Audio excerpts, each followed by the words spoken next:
selesai, kita berada di bulan Sya'ban ini. Muliakan Nabi Muhammad, muliakan Nabi Muhammad, dekati Nabi Muhammad Bu, Pak, dekati Nabi Muhammad. Gak ada jalan paling cepat untuk mendapat ridha Allah kecuali Anda mendekati Nabi Muhammad. Di bulan Sya'ban ini Nabi Muhammad mengatakan, wa Sya'ban syahri, Sya'ban adalah bulanku, semuanya milik Allah, semuanya diperuntukkan untuk Rasulullah, tapi Rasulullah memilih bulan Sya'ban syahri. Sama dengan Allah kemarin mengatakan dalam hadis sebelumnya, inna Rajab syahrullah, sesungguhnya bulan Rajab bulan saya, kata Allah. Semua milik Allah, tetapi kenapa yang diakui bulan Rajab Pak? Ternyata di situ Allah menaburkan rahmatnya. Halo, ya Pak, istighfar, astagfirullah ya Allah, saya ya Allah selingkuh, main HP, astagfirullah ya Allah, saya ya Allah bermaksiat, astagfirullah ya Allah saya nyelantoni suami, astagfirullah ya Allah saya nggak masakkan suami. Ibu istighfar sama Allah di bulan Rajab. Di bulan Sya'ban perbarui jiwa kita, bersihkan hati kita, namanya tadhirul qulub, bersihkan hati. Haddadul qulub itu ulun kasih nama pesantren sesuai jabatan Kiai ulun Al-Habib Abdullah pengarang Ratibul Haddad. Beliau mendapatkan Haddadul Qulub, penerpa hati. Hati Pak yang bisa menyembuhkan segala macam penyakit, hati yang bisa mendatangkan rahmat Allah, hati yang bisa menyelamatkan kita dunia dan akhirat, dan hati yang bisa berdiri di mahkamah Allah. Ingat Pak, saya nanya, tes orang suka harapan, tes, salah, gara-gara tongkat ini, nggih. Saya pakai tongkat sunnah bukan karena mudahnya. Sampai kan nggak punya tongkat Pak, cuma punya yang di tengah, nggih. Betul Bu, tambah enak di sini. Oh, pos sempit. Nyampe mana tadi? Nggih, tes orang suka harapan. Mau tanya, Pak, sampeyan ibadah, sampeyan kerja, nggih, cari rezeki. Saya tanya, yang bisa langsung daftar umroh gratis, pas jalan bayar. Halo, jawab sampai bisa. Sampean kerja atau ibadah itu niatnya apa Pak yang dicari? Halo, bisa Allah. Salah. Ayo, mana yang hebat? Ayo jawab. Karena Allah salah. Ayo kapok Bu, ada Bu. Sampean kerja, sampean ibadah, baik masalah akhirat maupun masalah dunia, apa yang sampean cari? Halo. Oh, yang di masjid sing ayu-ayu kok bisu? Halo. Bu, wanita biasanya diuji dengan mulutnya, makanya wanita kurang bisa menahan mulutnya. Halo, kata Al Habib Ali mengatakan, barang siapa yang di majelis ngomong, maka dia nanti ketika sakaratul maut nggak bisa mengucapkan kalimat la ilaha illallah. Cuma bisanya apa? Bapak saya mana, bapak saya mana. Halo, Ibu boleh yang di belakang ngomong asalkan nggak pakai suara, cuma atau pakai isyarat, boleh. Ayo Bu, dijawab Bu, apa yang sampean cari Bu? Hah? Cintai aku karena Allah. Wis lawas Bu. Apalagi? Hah? Sampean kerja cari apa? Duit, mata duitan, salah. Ada lagi? Ayo tes, cepet. Waduh. Hah? Cari ridha Allah, salah. Cari ridhonya Rasulullah, salah. Cari apa lagi? Amal soleh, salah. Kerja, cari duit, salah. Cari apa lagi? Ibadah. Satu jawaban, alhamdulillah, dari Bapak kita, mencari ketenangan. Woi, sampean ibadah ra tenang, enggak diterima Pak. Nggih. Subhanallah, subhanallah. Halo, nggih salat nggih Pak. Sholat sampean Allahu Akbar, bunyi HP, lagi sholat sayang, gak tenang, gak bisa. Kerja gitu juga Pak, gak tenang sampean.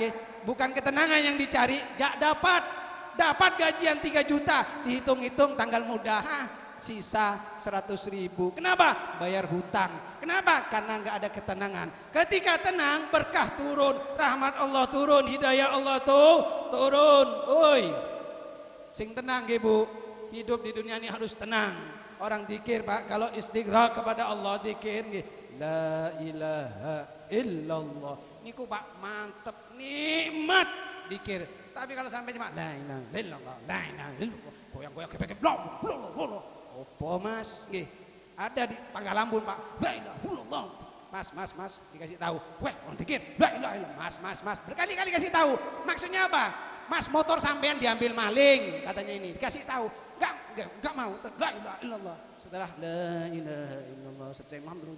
Mas, motor sampean. Waduh, ya Allah. Sila Pak. Itu bukan tenang, nggih. Halo. Diajarkan oleh Rasulullah SAW bagaimana hati ini bisa tenang, bagaimana hati ini bisa khusyuk. Bersihkan dengan salawat li kulli syai' sagala. Lalu setiap segala sesuatu ada pembersihnya hati, yaitu membaca salawat salam kepada Rasulullah. Pak, saya nanya sampean nggih mau maunjun apa bahasa sininya, mancing, sampean nyari apa?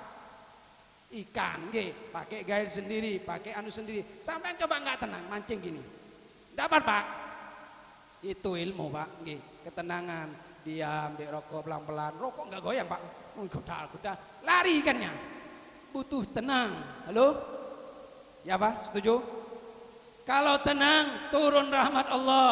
Orang yang tenang, yang dipanggil oleh Allah dalam firman-Nya, ya ayyatuhan nafsul mutmainnah. Hei jiwa-jiwa yang tenang, jiwa-jiwa yang khusyuk. Itu jiwa yang tenang, yang khusyuk ternyata Pak terlalu banyak membaca salawat salam kepada Rasulullah. Kalau malas baca salawat salam sama Rasulullah, tidak ada kecintaan sama Rasulullah, tidak ingin mimpi Rasulullah, maka hatinya tetap kotor, hatinya tetap sakit, sehingga Anda ngikut nanti di pengobatan gratis tadi, karena sebab sampai banyak penyakit. Tapi kalau sampai cinta sama Rasulullah, ikutin orang-orang dulu, tidak ada penyakit Pak. Kanker ganas nggak ada, tumor ganas nggak ada, asu ganas nggak ada. Karena artinya bersih dengan salawat. Lihat sekarang Pak, orang yang hanya mengandalkan ilmu, yang mengandalkan ibadah, yang mengandalkan segala-galanya, tapi dia nggak ada kecintaan sama Rasulullah. Lihat efeknya, membenci saudaranya sama Muslim, mengkafir-kafirkan saudaranya Muslim, mensyirik-syirikkan saudaranya sama Muslim, membid'ah-bid'ahkan saudaranya sesama Muslim. Bahkan mereka berani mengatakan saudaranya ahli neraka. Naudzubillah. Kenapa bisa demikian? Padahal dia alim, padahal dia ahli ibadah. Karena hatinya sah. Oi, sah. Jawab bu. Hatinya sah. Kalau hati sakit, hidup gak tenang bu. Di dunia, di alam barzah, nanti juga di surga tidak akan tenang. Orang tidak tenang karena sebab hidupnya tidak ikut kepada Rasulullah SAW. Tidak mencintai Rasulullah SAW, tidak memakmurkan syiar-syiar Islam. Contohnya Pak, di Panggalambun, di sini, ulun lihat Masya Allah, pengajian mulai seperti buntut tikus, kecil, tambah sedikit. Bahkan masjidnya Jin mengatakan, sing penting beb mengadakan hari-hari besar, maulidan, Isra Mi'raj. Wes, yang penting itu 3-4 orang sesab 2 sab, yang penting sudah baca maulid, baca doa selesai. Ini hilang Pak syiar Islam Pak. Halo.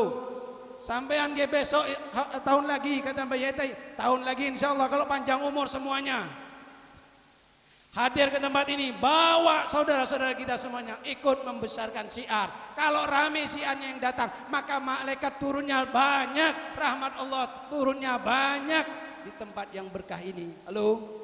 Tapi kalau semakin sedikit Pak, sedikit-sedikit, anak-anak kita semakin jauh dari agama, anak-anak kita semakin jauh dari ulama, anak-anak kita semakin jauh dari orang-orang soleh, sehingga anak kita tolah-toleh. Woi, sejarah mengungkap, ini ulun bahas karena ulun pakai baju hijau, ulun asli orang NU. Halo, sampean NU? Woi, NU? Alhamdulillah. Lihat orang-orang NU Pak, sebab ulun sampaikan terus berkali-kali kalau ceramah, NU itu Nahdlatul Ulama, perkumpulannya para ulama, dan ulamanya bukan sembarang ulama, bukan ulama yang mengandalkan ilmu, tapi kata Mbak Yai tadi, halnya, prakteknya. Yai kita ini bisa makmur ini karena sebab beliau mau adab asor, mau ke bawah, mau ngikut Rasulullah, lihat Rasulullah bekerja, beliau ikut bekerja. memasak, sahabatnya ikut memasak, mengambil air, Nabi ikut mengambil air. Itu yang ajaran Rasulullah, sehingga mudah membawa umat. Tapi kalau sudah menjadi tokoh, menjadi ulama, mengandalkan ilmunya, mengandalkan kedudukannya, maka banyak orang meninggalkannya. Ini suatu contoh bagi kita, Bapak Ibu hadirin yang dimuliakan oleh Allah, karena beliau orang soleh, maka kita semua mendapatkan keberkahan. Ini Pak, jangan dilihat sekarang Pak, loh 10, 20 bahkan seterusnya sampai ila yaumil qiyamah. Ini akan besar, akan berkembang. Yang menikmati anak cucu kita. Amin Allahumma. Oi, lihat orang NU Ahlus Sunnah wal Jamaah dengan kearifannya membawa agama. Oi, tidak dalil Pak, dikit-dikit dalil, dikit-dikit dalil, lari orang Pak, dikit-dikit syirik, dikit-dikit hurafat, dikit-dikit bid'ah. Halo, mudah-mudahan di suka harapan ini nggak ada orang-orang itu Pak. Itu ada Pak, yang celananya kadang dinaikin, naik, tambah alim bib, tambah naik katanya tuh, terus tambah naik, simbakan Pak. Itu mulai gendeng, halo. Jadi kalau ada aliran-aliran yang sesat, aliran-aliran yang tidak sesuai dengan Ahlus Sunnah wal Jamaah, sampean nggak usah dengarkan. Meskipun dalilnya benar Pak, bahwa Al-Quran, hadis, sampean sampai bingung, tahlilan itu haram, boleh apa bid'ah? Bingung sampean. Duh, ini kok Kiai Ustadz ini ngomong, itu tidak ada di zaman Nabi tahlilan, kok ada Nabi tahlilan? Ya nggak ada Pak.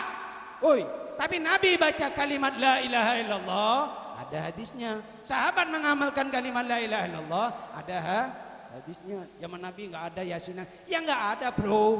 Masa zaman Nabi bagi-bagi yasin? Mana percetakannya? Woi, ditulis pakai kulit kayu, ditulis dengan lembaran suhuf-suhuf. Kok mau dibagi-bagi Pak? Orang sahabat Nabi SAW itu Bu, satu sahabat Nabi sebanding dengan 40 aulia, sultan aulia, sebanding dengan sahabat Nabi. Kok mau disamakan dengan kita? Zaman Nabi mau bagi-bagi yasin, orang hafal Pak di dalam kepala, maaf bukan di luar kepala. Kalau kita ini termasuk megang mic di luar kepala, giliran yasin, wow yasin, giliran mati lampu, blek, bingung sudah, mutar balik lagi. Karena halo, kita ada di abad zaman now, abadnya zaman sekarang. Halo, kata kiai saya, setiap zaman ada orangnya, setiap orang ada zamannya, paham Pak?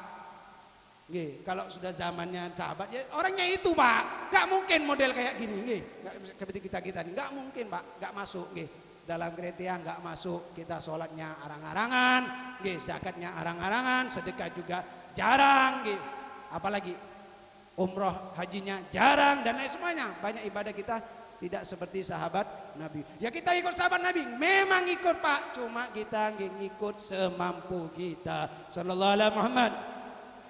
Ini sejarah ulun ungkap dulu Ahlus Sunnah wal Jamaah pengikut benar, mengikut Rasulullah sallallahu alaihi wasallam. Tetapi lihat Pak sejarahnya Pak, siapa yang membunuh orang-orang yang disebutkan oleh Nabi sebagai Ahlul Jannah? Woi, buka sejarah biar sampean nggak mudah terbawa tombang-ambingkan dengan pemahaman yang baru-baru masuk ke Indonesia ini, namanya Sibili, Syiah, Islam liberal, terus itu sudah yang Wahabi, itu yang masuk ke Indonesia. Sampean biar nggak sembarangan atau nggak cepat terbawa arus, biar selamat anak cucu sampean. Ingat Pak, sejarah terungkap siapa yang membunuh orang-orang yang dimuliakan Nabi Muhammad, dijadikan sahabatnya Nabi Muhammad, bahkan disampaikan oleh Nabi Muhammad dia termasuk orang ahli surga. Apakah orang Hindu, apakah orang non muslim? Ulun tanya, apa orang Yahudi? Orang Islam Mas, sing dahine hirang, maaf ulun tidak menghina dahi yang hirang. Dahi hirang itu karena sebab Pak kulit kita ada yang sensitif, kalau terlalu ditekan itu hirang. Boleh, ya nggak apa-apa boleh. Tapi jangan jadikan andalan atau jadikan golongan saya harus hitam dahinya, golongan saya celananya harus isbal naik, tidak Pak. Nabi Muhammad maupun sahabatnya cari di tafsir semuanya, sampean buka tafsir, cari di situ adakah Nabi Muhammad disebutkan sana Nabi Muhammad, sahabatnya atau tabiin yang dahinya hirang karena sebab banyak sujud. Bukan itu. Kata Nabi sallallahu alaihi wasallam disebutkan dalam Al-Qur'an, Muhammadur Rasulullah walladzina ma'ahu asyidda'u 'alal kuffar ruhama'u bainahum tarahum ruk'an sujada yabtaguna fadlan minallah wa ridwana simahum fi wujuhihim min athari sujud. Orang NU ternyata yang sima, yang wajahnya bercahaya, ketemu saudaranya salaman, tegur sapa, nuwun sewu, ngapunten, pamit nggih.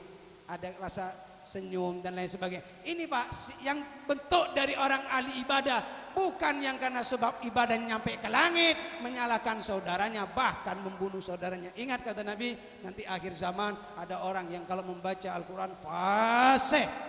Lalu, Bu, mau Ramadan ulun pesan, Bu, mau Ramadan ulun pesan baca Al-Qur'an. Bu, bisa baca Al-Quran Bu 30 juz? Bu, jawab sayang. Enggak Bu, enggak dijadikan yang nomor 4 Bu, cuma nanya. Bisa baca Al-Quran 30 juz? Insya Allah enggak bisa. Alhamdulillah. Tak kasih tip Bu, kalau enggak bisa 30 juz, sampean karena sebab kesibukan, capek ngelayani anak, ngelayani suami, dalam memasak dan lain sebagainya, dalam rumah tangga, ngurusin rumah tangga, sampean tak kasih tip, sing penting sampean membaca Al-Qur'an. Ayat nopo mawon terserah, atau trikul, kulhu, kulul falak, kulul nas. Nggih, ame buka Al-Qur'an dari kul huwallahu ahad, kulul falak, kemudian kul al-nas nggih. Selesai langsung shadaqallahul adzim, tutup. Sama pahalanya dengan orang membaca 30 juz. Gak bisa Beb, karena saya kalau baca Al-Quran mata saya karena sering pakai KB. Nggih, kalau orang perempuan Pak, gara-gara sampean Pak, nggih, gak ada kerjaan. Kasihan ibu-ibu tuh, matanya rabun kadang, nggih. Iya Bu, karena gara-gara kebanyakan makan pil KB, gak bisa baca Al-Quran kok kumpul semua, nggih, gerak semua. Huruf-hurufnya sampai tempel gini gak kelihatan juga. Tak kasih tip, sampean sing penting nyawang Al-Quran. Lu mau masuk rumah sawang Al-Quran, tuh ya Allah, kan enak Bu, nggih, gak baca. Lu nggih, sampean sawang Al-Quran, nyawang Al-Quran gak bisa karena gak kelihatan itu Al-Quran apa bapaknya yang tidur misal. Sudah parah itu kataraknya, nanti berobat sama tip Nabawi, nggih. Berobat nanti. Sampean nggak bisa nyawang Al-Quran, tak kasih tip, sampean cari orang-orang ahli Al-Quran. Di pesantren ada orang membaca Al-Quran, sampean beli Al-Quran, taruh di pesantren yang baru. Ojo sing berek-berek dibawa ke pesantren, lalu hilang kulitnya dibawa ke pesantren. Beli yang baru. Kalau ada orang ahli Al-Quran, taruh Al-Quran, kasih, suruh bacakan Al-Quran, sampean dengarkan. Misal sampean karena sibuk nggak bisa mau dengarkan, gampang Bu, sampean tinggal beli amplop isi duit, lalu kasih sama Pak Ustadznya. Pak Ustadz pingin bacakan, Pak Ustadz niat saya Pak Ustadz, terserah mau dibacakan 1 juz atau 2 juz, terserah jenengan. Niki Ustadz buat nggih, sampean saya hadiahkan. Gitu Bu, sampean tetap dapat pahala membaca Al-Quran. Hati-hati, orang nggak pernah kun kata Nabi aliman au muta'alliman, jadi orang alim enggak, jadi orang yang belajar enggak, au mustami'an, pendengar ceramah enggak, ada ceramah pulang, ada ceramah lari, ada ceramah panas misal, au muhibban, senang sama orang yang datang mengajian, bawa nasi kotak, bantu air es dan lain sebagainya, enggak ikut, enggak ada pada dirinya. Alim enggak, belajar enggak, dengarkan enggak, cinta sama orang alim, sama orang belajar, sama orang yang mendengar tausiah enggak. Kata Nabi, fatahlik, janganlah kamu jadi orang yang kelima, yaitu orang kali gak mau belajar, gak mau jadi orang alim, gak mau senang hadir di majelis taklim, gak mau senang mendengarkan ceramah. Sallallahu alaihi Muhammad. Bapak Ibu hadirin yang dimuliakan oleh Allah, Nabi sallallahu alaihi wasallam di bulan Rajab mempersingkat, mempercepat, selalu berdoa, Allahumma inni a'udzubika minal ilmi la yanfa. Ya Allah, saya berlindung kepadamu dari ilmu yang gak bermanfaat. Loh, gak bermanfaat gimana? Ilmu semuanya bermanfaat, bukan masalah itunya Pak. Tapi yang gak bermanfaat ini maksudnya dengan ilmunya memasukkan dia ke dalam neraka. Loh, nanti di akhirat paling banyak ustadz masuk neraka. Woi, termasuk yang megang mic dengerin. Woi, paling banyak ustadz masuk neraka. Kenapa? Ya tadi, karena ilmunya nggak bermanfaat dirinya, keluarganya, apalagi buat orang lain. Makanya Nabi selalu berdoa. Nabi Pak doa Pak, Allahumma ini ya Allah saya memohon kepadamu a'udzubika minal ilmi la yanfa, dari ilmu yang enggak bermanfaat, ilmu yang hanya diandal-andalkan, ilmu yang hanya buat meden-medeni wong. Loh. Nggih. Kitab di rumahnya bersusun, enggak pernah dibaca Pak. Dipajang nggih. Tapi nggih, alirannya, pemahamannya enggak sama dengan saudaranya nggih, yang paling banyak yaitu Ahlus Sunnah wal Jamaah. Ulun tidak mengatakan salah, tidak, tapi ulun berkeyakinan hanya Ahlus Sunnah wal Jamaah, NU aja yang insya Allah termasuk Sawadul A'dham, golongan kata Nabi yang terbesar, terbanyak. Dan sampean bisa lihat Bu, gak usah bingung ketika ada orang mengatakan gini masalah ajaran sampean, lihat Mbah Yai sampean yang di atas sampean itu Ahlus Sunnah wal Jamaah, lihat juga Habib-habibnya juga, kiai-kiainya, syekh-syekhnya juga banyak di Ahlus Sunnah wal Jamaah, tidak di tempat yang lain, di Ahlus Sunnah wal Jamaah. Tidak cukup itu juga Pak, sampean tinggal lihat di Ahlus Sunnah wal Jamaah ternyata banyak kiai, banyak habaib, banyak masyayikh, banyak ulamanya yang jadi wali. Woi, okay. Kalau yang itu Pak, dia nggak ada walinya Pak, saya berani. Okay. Kalau ustadznya meninggal, tak oyoi kuburannya Pak, saya berani. Halo, tapi sampean coba ngoyo sampean di Sunan Ampel, di kuburan Sunan Ampel, nyoba. Ada yang berani? Ayo, sama saya berangkat. Sampean misal ada di situ golongan yang itu, aliran yang itu, katanya termasuk orang yang mengikut sahabat, katanya yang mengikut Al-Quran dan Sunnah. Ayo, saya kencingin ustadznya, kuburannya, kiainya. Sampean ngoyo di Sunan Ampel atau Sunan Giri. Halo, ada yang mau? Semua ketakutan karena itu orang wali. Banyak di antara kita meremehkan orang wali, meremehkan orang soleh. Kata guru ulun, kalau sampean mau punya anak yang soleh, soleha, tadi sudah disebutkan sama guru kita, kiai kita, sampean minimal anaknya sakit, maksimal anaknya mati. Itu solusi dari beliau. Halo, satu dari ulun tambahan. Sampai ketika mondokkan anaknya Pak Bu, niatkan, ya Allah, mulai hari ini anak saya wakafkan kepada agamamu. Woi, diwakafkan Pak. Kalau wakaf tuh jauh usah dilihat-lihat lagi. Itu pesantren, kalau nggak saya yang wakaf tanah, nggak bisa besar pesantren. Loh, pesantren wakaf diungkit-ungkit. Sama Anda juga, kalau anak sudah diwakafkan ke pesantren, mondok di pesantren, sampean harus sadar bahwasanya itu anak untuk Allah, milik Allah. Bu, suami milik siapa Bu? Halo, milik Allah. Pak, istri milik siapa?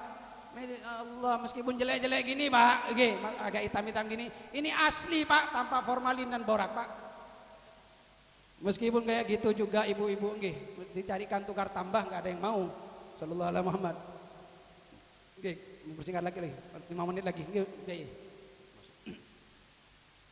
Kata Nabi SAW tadi, bermohon kepada Allah dijauhkan dari ilmu yang gak bermanfaat, ilmu yang menyebabkan dia sengsara dunia dan akhirat. Banyak Pak, di Pangkal Lambun atau di sini banyak yang dulunya pesantren, dulunya ustadz, termasuk orang yang berbuat maksiat. Paling berani adalah orang yang paham di agama. Lalu yang merusak agama ini Pak, orang yang paham agama.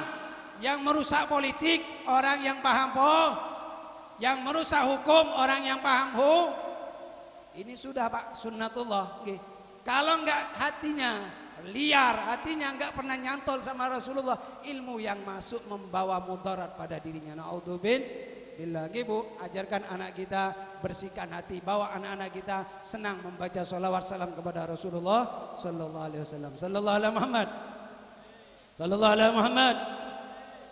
Wa inni Allahumma inni a'udzubika minal ilmi la yanfa' wa min qalbi la yahsha, dari hati yang enggak pernah husuk, hati yang enggak pernah tenang sehingga kena penyakit, berbagai macam penyakit. Ingat, penyakit kita lebih bahaya. Lalu kemarin Pak, ulun kedatangan tamu, Padahal sebulan yang lalu dia gagah, besar, tinggi, mancung, kacamataan terus kemana-mana seperti orang barat, Pak. Subhanallah. Dia menjadi backingnya atau bodyguardnya Rasid, Bapak Rasid Abdul Yasid Rasid di Mangkalambun yang sugih. Oh itu Pak, sampingnya Pak. Datang ke tempat ulun minta air, ternyata kurus, kena kanker, kena prostat, kena gagal ginjal, naudzubillah. Woi, penyakit itu terjadi karena dari hati. Ingat dosa yang kita lakukan karena sebab hati. Ibu, hatinya kalau kotor, maka yang keluar ucapannya celatoni suami, hina mertua, hina semuanya. Karena sebab hatinya kotor. Coba orang-orang soleh, orang-orang soleha yang hatinya bersih, dia semuanya dikembalikan kepada Allah, diserahkan kepada Allah. Makanya Pak, sama istri jangan ajarkan cinta. Lu tegang. Kalau sampean ajarkan cinta sama istri sampean tuh cinta sampai mati, Pak. Kalau sampean nggak bisa, lo sampean mati, istri sampean nggak mau nikah lagi, Pak. Kalau sampean gayanya aja nangis, lo makanya jangan ajarkan cinta, Pak. Cinta hanya untuk Allah, hanya untuk Rasulullah. Lo sama suami, sama istri sayang. Woi, zaman sekarang ganti kata-kata sayang sudah dirubah ayang. Lo beb, aduh. Pak, ajarkan orang, istri, keluarga cinta kepada Allah. Dahulukan Allah, dahulukan Rasulullah. Insya Allah Pak, hidup sampean tenang, hati sampean tenang, hati sampean khusyuk. Kalau sampean ajarkan istri cinta, sampean kerja, istri sampean cemburu. Tapi kalau sampean ajarkan cintanya hanya kepada Allah, sampean kerja, istri sampean tenang, sampean juga tenang. Lu paham? Sallallahu Muhammad. Minal qalbi la yasha wa min nafsi la tasba.